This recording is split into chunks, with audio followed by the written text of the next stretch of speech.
Good afternoon, everyone. Welcome to the Magic Valley's open house, Magic Valley Region's open house today. My name is Terry Thompson. I'm the Regional Communications Manager here in the region. And today I'm going to be acting as the moderator for this conversation that we're here to do with you today. We're glad that you've taken time today at noon to join us in this conversation about what you would like to see us think about in the future in terms of fisheries management here in the Magic Valley region. I did want to point out real quickly on the page where you logged in today, there is a comment box, and our biologists are here today, and they will be taking your questions that you submit in real time and answering them. So this is an interactive process today, and so I'd encourage you to submit your questions. You can always do them after the fact by giving us a call here at the Magic Valley Regional Office at 208-324-4359. At this time, I'd like to introduce Mike Peterson, who is our Regional Fish Manager.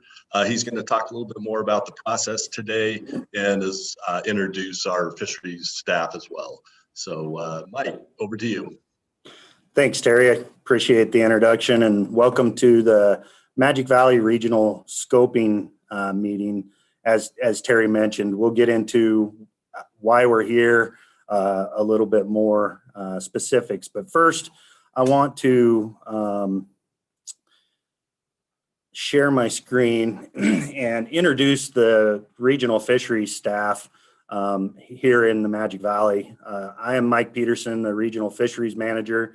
I actually grew up here in the Magic Valley, and after working in several locations around the state, I'm happy to be back here in the Magic Valley and to work on several of the fisheries. Joe Thiessen is our regional fisheries biologist, and I'll let him introduce himself after I give a little bit more background of why we're here today, but he's been with us since 2018. And I'm extremely happy to announce that we will have a second biologist here in the region that will start in mid-May.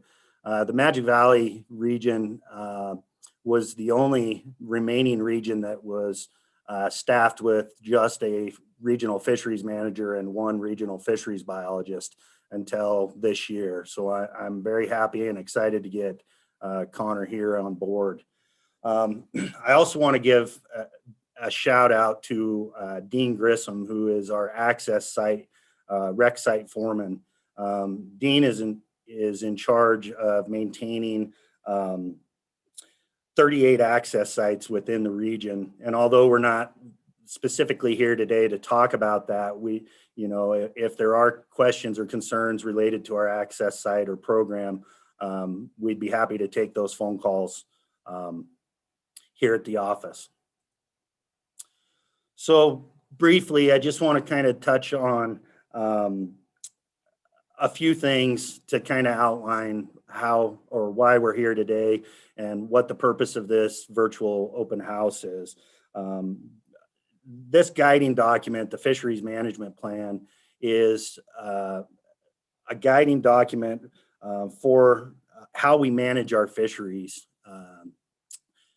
And this is a 6-year document that began in 2019 and will expire in 2024. So we'll start reviewing this document approximately a year in advance. This document can be found on our website and is a commission-approved document.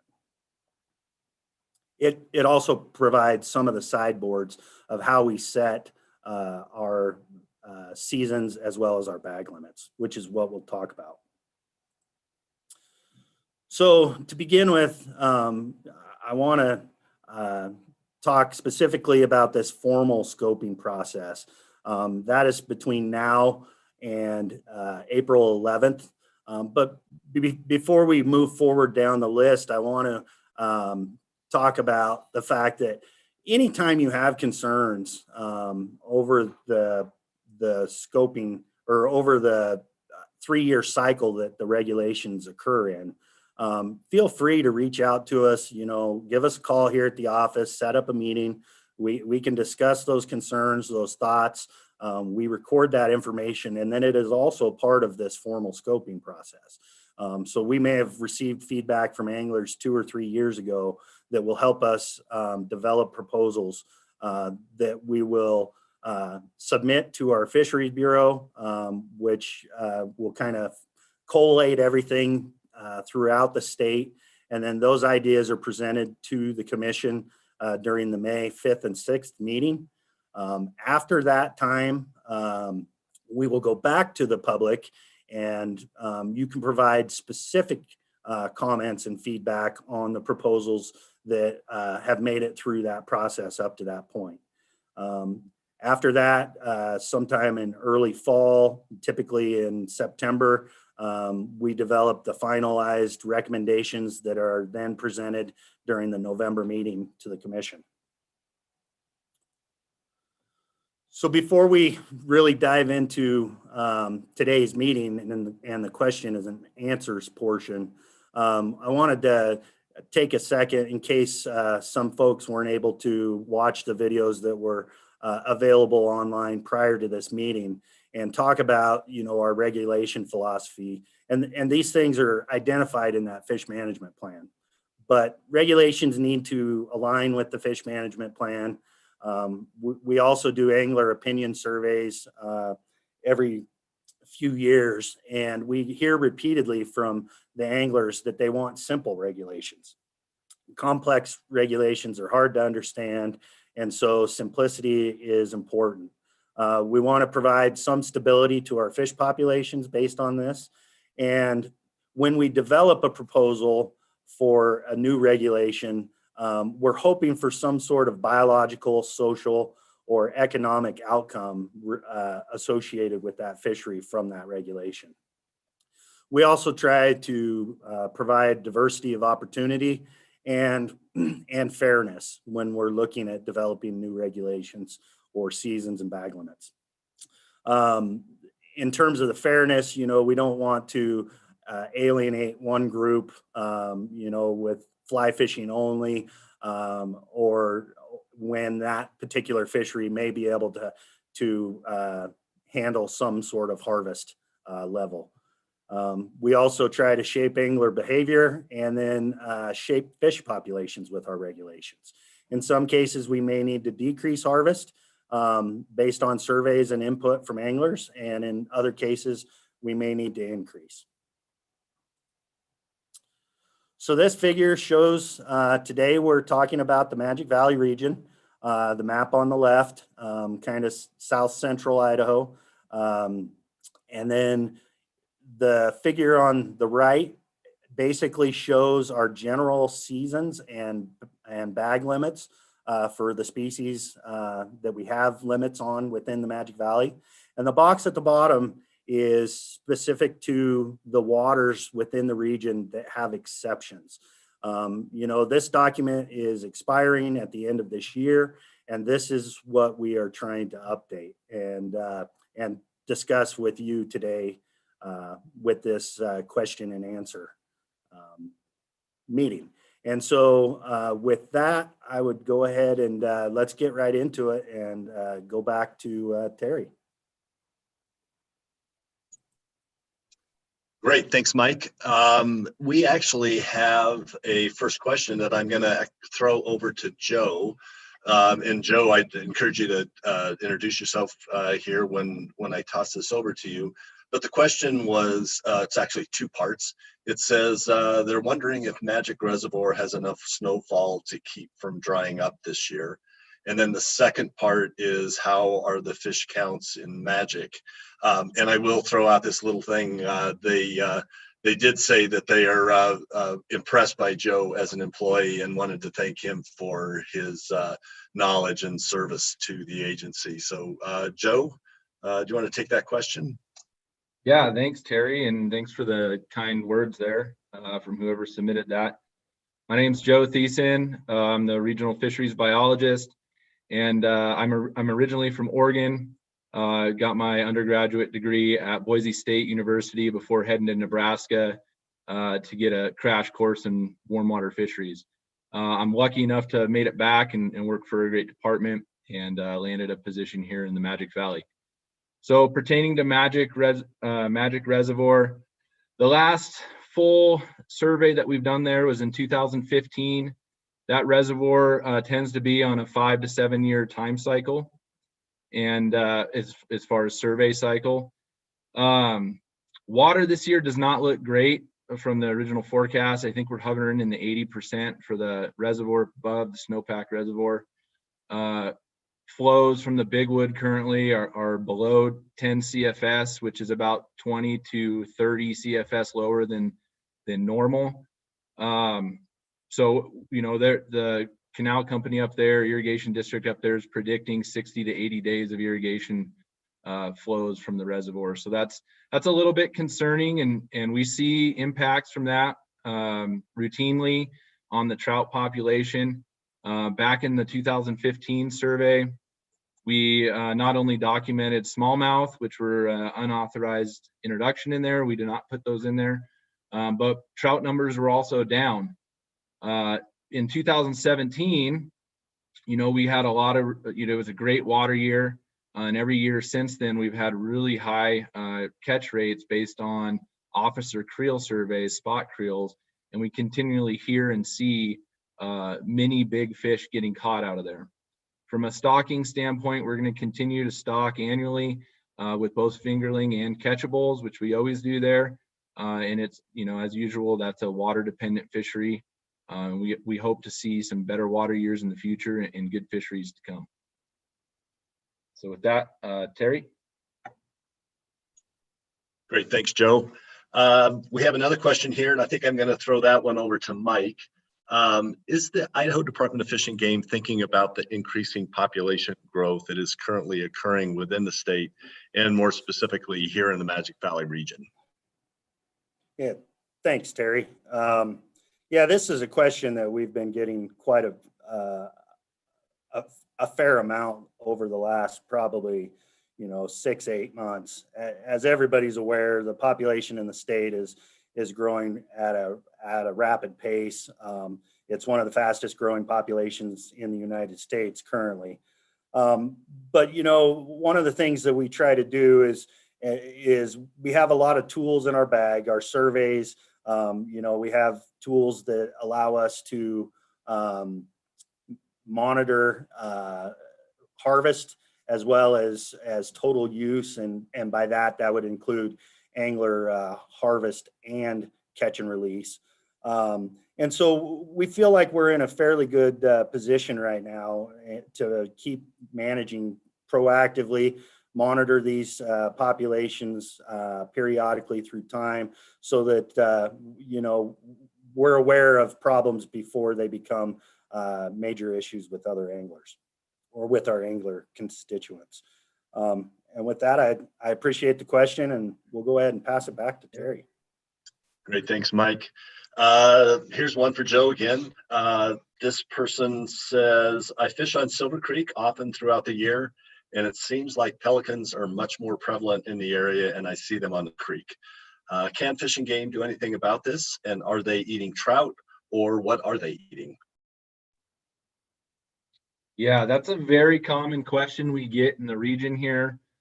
Silver Creek continues to be one of our most popular fisheries, and we've done a lot of work regarding pelican predation on wild trout there over the last 3 years. So a bit of a historic perspective there. Our pelican foraging on Silver Creek really wasn't documented until 2013. Pelicans in Idaho seem to be increasing, at least at the Walcott colony. That's not necessarily the case nationally with the total pelican population. And so because of that, they are protected under the Migratory Bird Act, which really limits our control over managing white pelicans. As far as some of the work that we've done on Silver Creek, we did a tagging study where we put telemetry tags in wild fish to document pelican predation of those fish. And we also wanted to document where those pelicans originated from. In 2018, we had 27% predation on wild fish, and most of that was disproportionately towards rainbow trout. And then in 2019, we had 37%, pelican predation on wild trout, and that was pretty split evenly between brown trout and rainbow trout. You should also consider that brown trout are a little bit more prevalent in Silver Creek, about a 70-30 split as far as availability there. So we do, since 2014, we've been actively conducting non-lethal hazing practice via U.S. Fish and Wildlife Service up there. We're going to continue to do that because our study documented, all the information that our study documented occurred with hazing simultaneously occurring.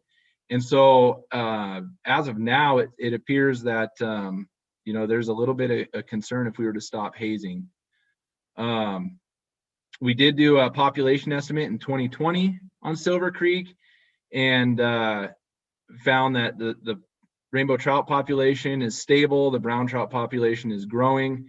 Annual mortality for each of those is around 50%. And if you consider our exploitation rate, which is 6% based on the Tag Your It program, and our annual mortality and pelican predation of around 32 to 37%, it doesn't seem like pelicans, at least with hazing, are additive to the natural mortality occurring there. So that's the current position. We're going to continue to monitor Silver Creek on a 3-year interval, and we'll continue to have some good information for you moving forward. Great, thanks, Joe. And just a shout out to everybody for submitting these questions. We appreciate them coming in, so don't hesitate to keep them coming to us. We just got another one that I'm going to throw over to Mike. Can you tell me more about the Salmon Falls algal blooms? Do these hurt the fishing? And how do I know when there is an algal bloom before driving down to Salmon Falls? Yeah, thanks, Terry, and thanks for whomever submitted the question. Yeah, these harmful algal blooms are becoming a yearly event throughout much of the southwest portions of the state. There is a lot of work being done, and it's a collaborative through the Idaho Health and Welfare, as well as Idaho Department of Environmental Quality and Idaho Fish and Game. And so in terms of the monitoring for these harmful algal blooms, the DEQ goes out and collects water samples and then notifies us when toxic blooms are occurring. And between the agencies, we get these waters posted. We try as an agency, Idaho Fish and Game, to put out news releases. You can always give us a call here at the regional office. And if we have that information, we can call or we can answer it. But I do encourage folks that are heading out to those waters, reach out to Idaho Department of Environmental Quality. And they have places on their website that also are available for notification when those blooms are occurring. In terms of fishing or fish population effects, that work is just starting to get underway. We don't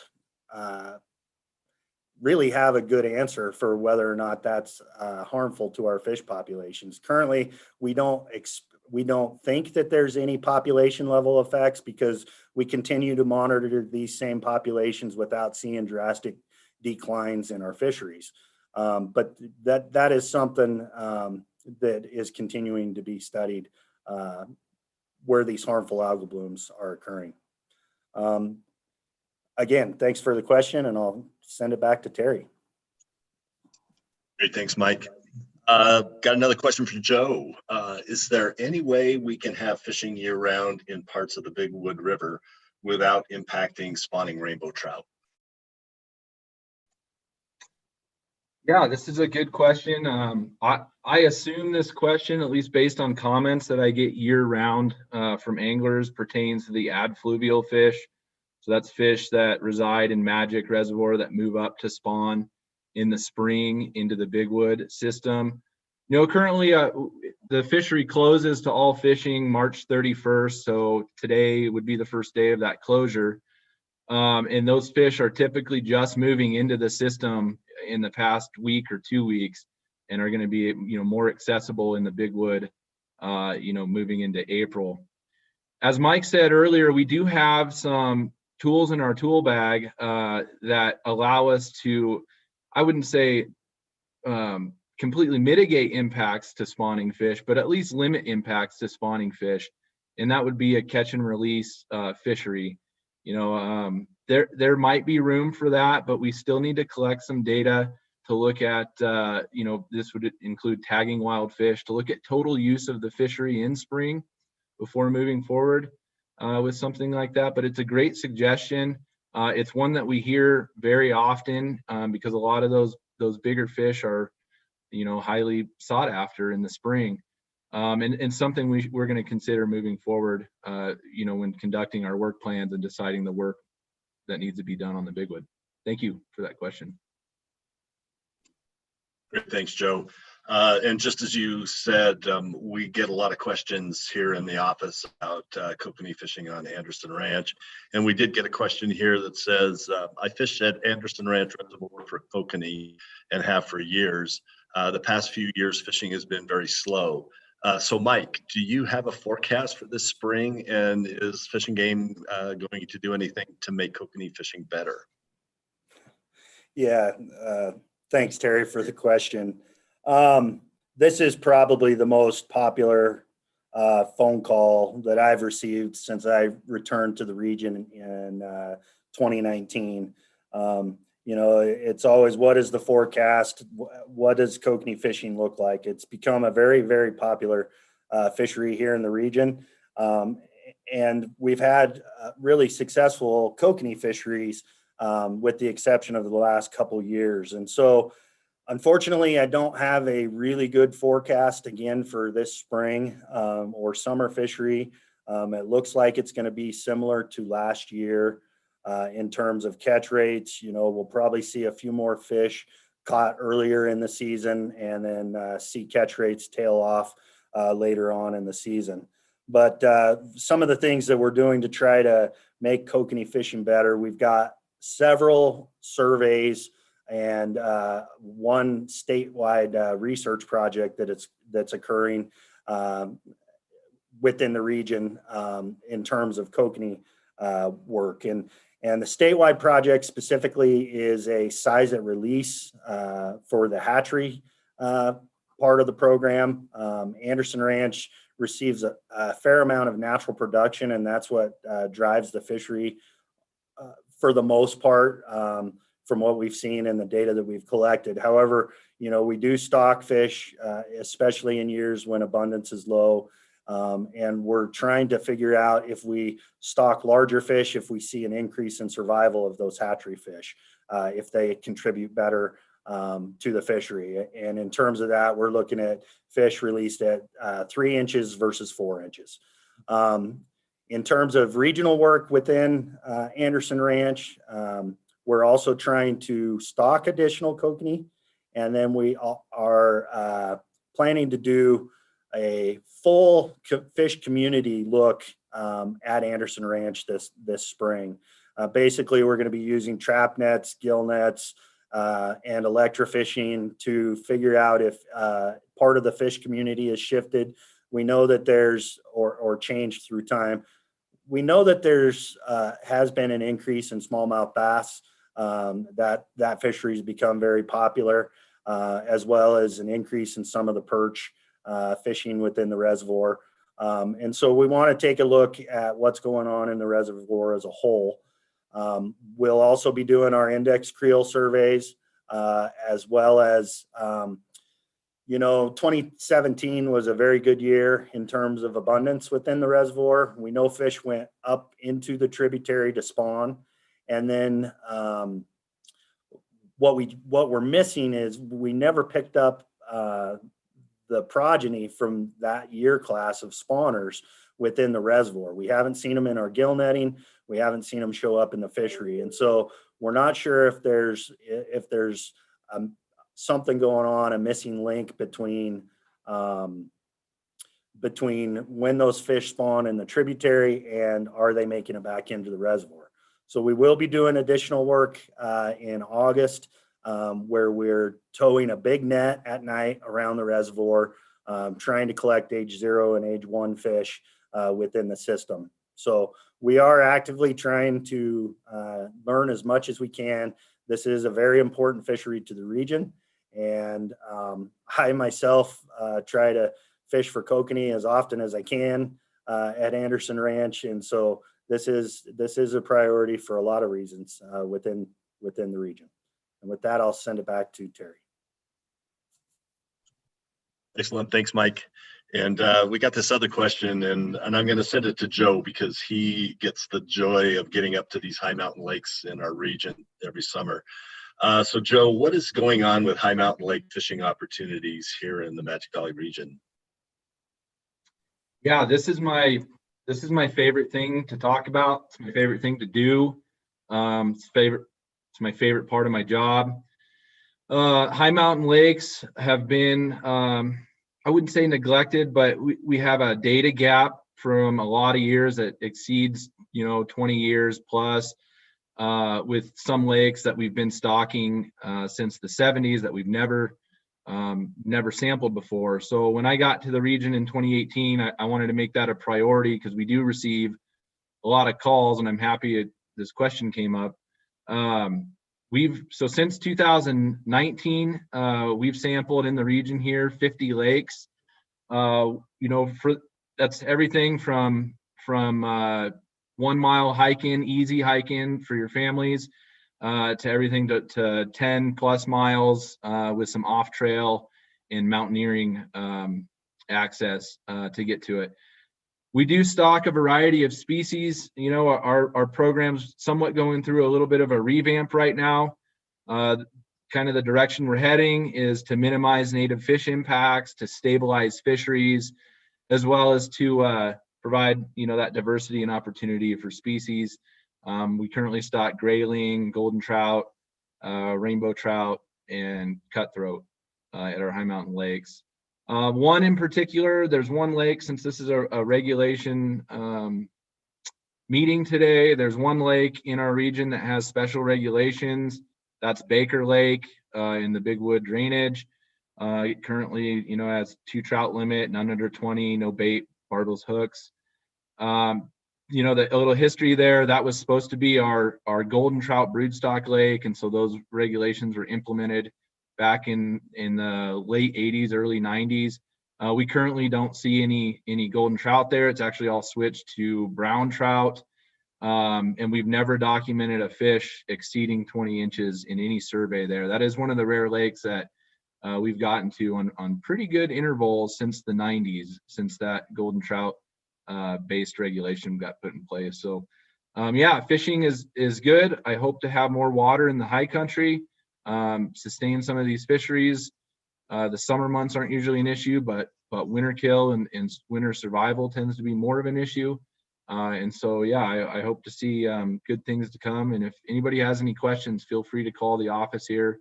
We have a total of 86 lakes in the region, and we stock about 39 of them. So, feel free to call. Great, thanks, Joe. And just a reminder, as he says, give us a call here. Our phone number here at the regional office is area code 208-324-4359. I have to stop and think about it every once in a while. This is a good question that just came in, Mike. It says, why have we seen a huge increase in the amount of stocking within the Magic Valley region since late December? And do you expect this to continue into the future? Yeah, thanks, Terry. That is actually a good question. We've been able to stock recently several waters that typically we haven't stocked for a fair amount of time, mainly within the Snake River throughout the Magic Valley region. And partially that was because a lot of our reservoirs that receive a fair amount of stocking were frozen over. In terms of why, we've had several private producers because of the COVID pandemic that are unable to find a outlet for their product that they're producing in terms of rainbow trout, and the restaurant market is essentially shut down. And so it costs the producers a lot of money to take those fish to the landfill. So instead of doing that, we've tried to, or they came to us and wanted to donate those fish to the state. And so we had an opportunity to distribute those fish. Logistically, there is cost for us to transport those fish throughout, the regions and release those within different water bodies. But we've done our best to utilize as many of those fish as possible. And we did see a huge increase in fishing effort early in the season. And in terms of how long do we expect this, that's certainly still an unknown. We do think that we will have some opportunity moving forward to stock out some additional fish. Areas that we had stocked previously, we may not stock due to increasing water temperatures or that sort of thing, or for other management purposes or reasons. But we will also continue to stock our normal requests that are produced by the hatchery system here with Idaho Fish and Game. And so we will likely see some more or some increased stocking still. How long, I just don't have a good answer for that. And with that, I'll go ahead and send it back to Terry. Hey, thanks, Mike. Thanks for the question. Hey, so the questions are starting to slow down a bit, so I would encourage everybody to keep sending questions if you have them, because you've got the biologist sitting here ready. I've got a question here, Mike, that I think would be good to send to you, and it says, how do we get back to seeing larger walleye in Salmon Falls Creek Reservoir?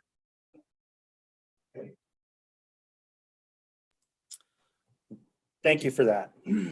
So yeah, this is a question. So last year, Joe actually conducted a survey at Salmon Falls Creek Reservoir to look at size structure, look at growth, specifically in the overall fish community. As I mentioned, for Anderson Ranch, we use trap nets, gill nets, and electrofishing gear to sample the entire fish community in the spring.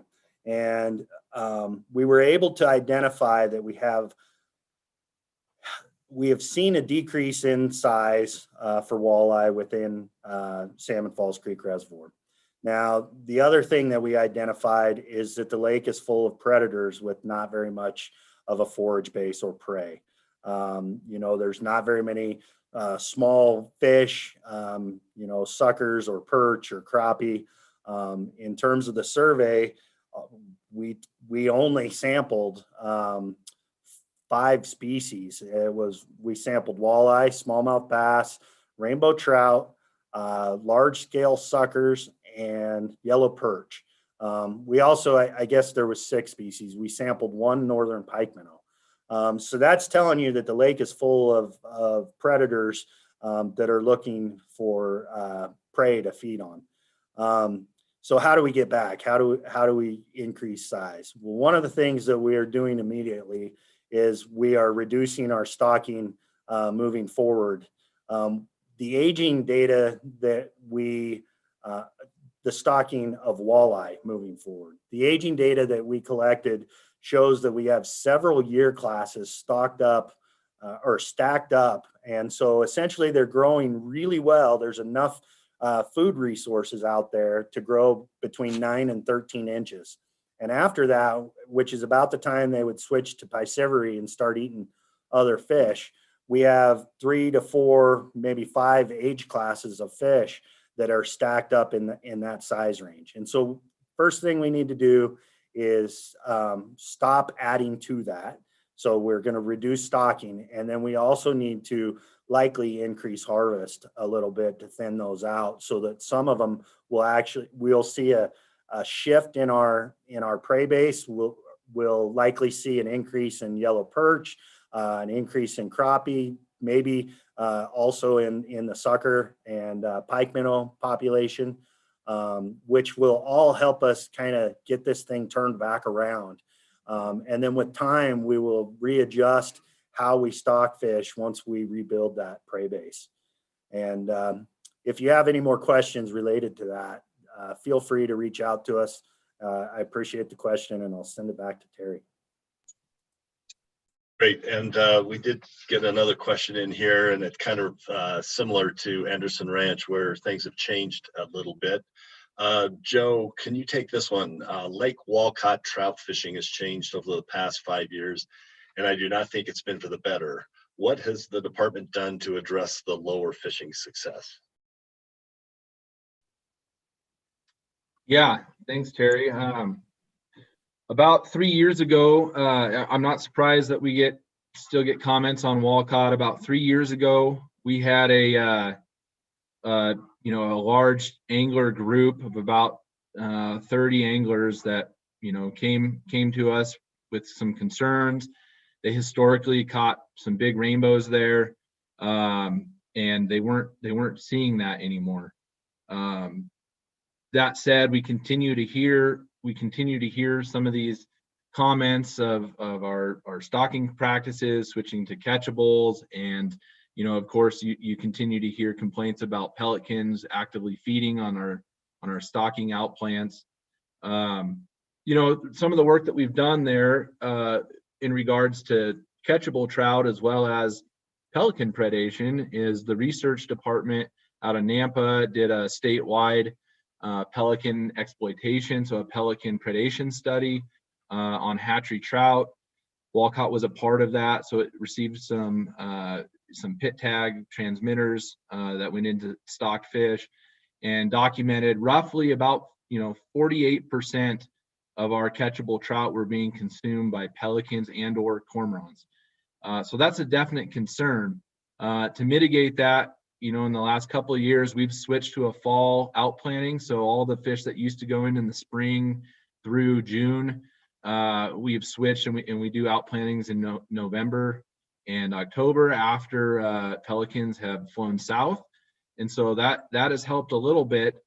Since making that switch, though, we've also seen the Minidoka Dam switch into using radial gates as opposed to spill boards. So through that transition in water practices there, we tagged fish to see, if that was going to have an impact on our angler catch. And we did a creel there as well. What we found is, about half of the fish that were getting put into Walcott that were being caught by anglers, about half of them were being caught in the spillway below the dam. So we are entraining a little bit of fish.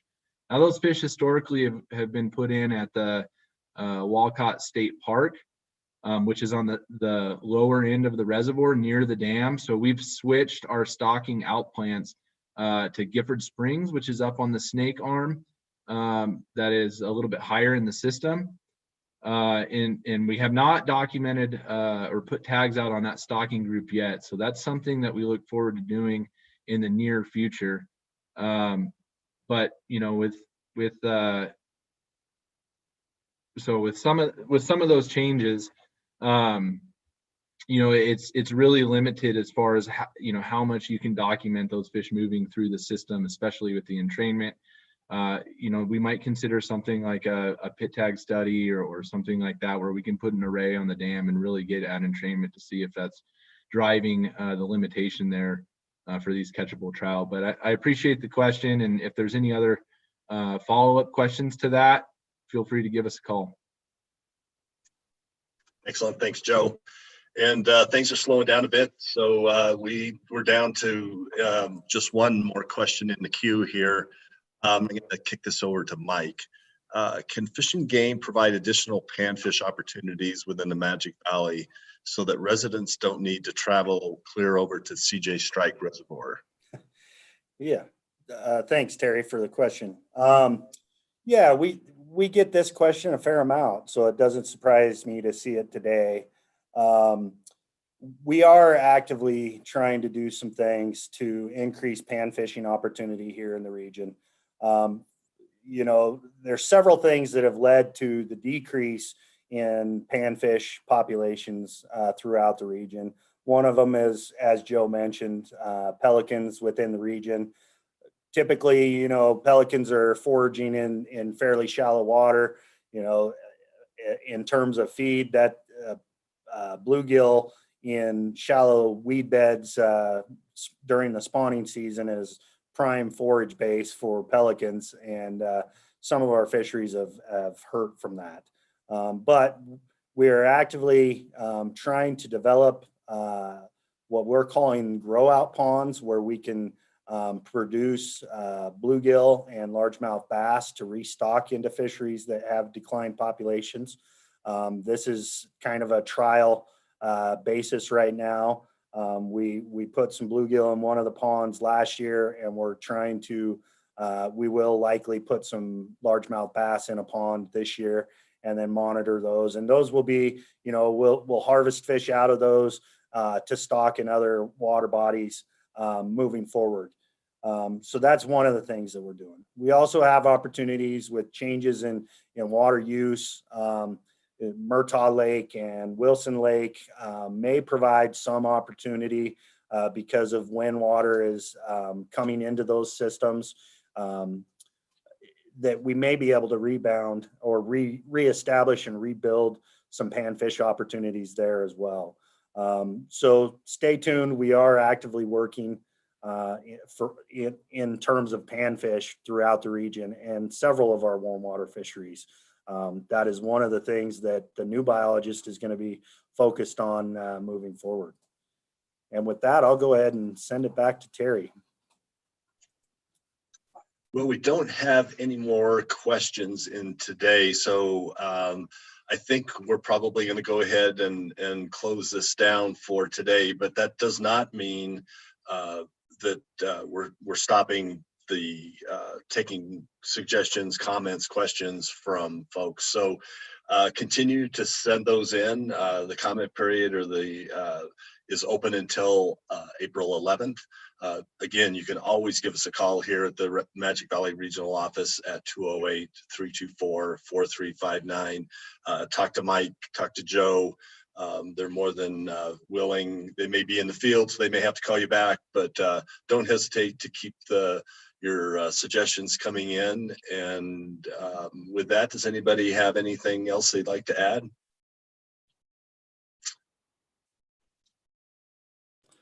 Yeah, I would like to thank everybody that submitted questions online as well. And, as Terry mentioned, feel free to reach out to us. The scoping process officially ends the 11th, but we're always here to answer your questions and listen to your concerns. So don't hesitate, reach out, set up a time to meet with us or give us a call.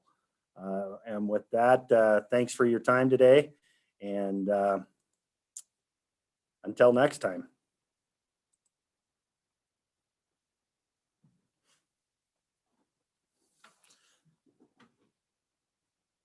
Oh, I'm still on, Kim.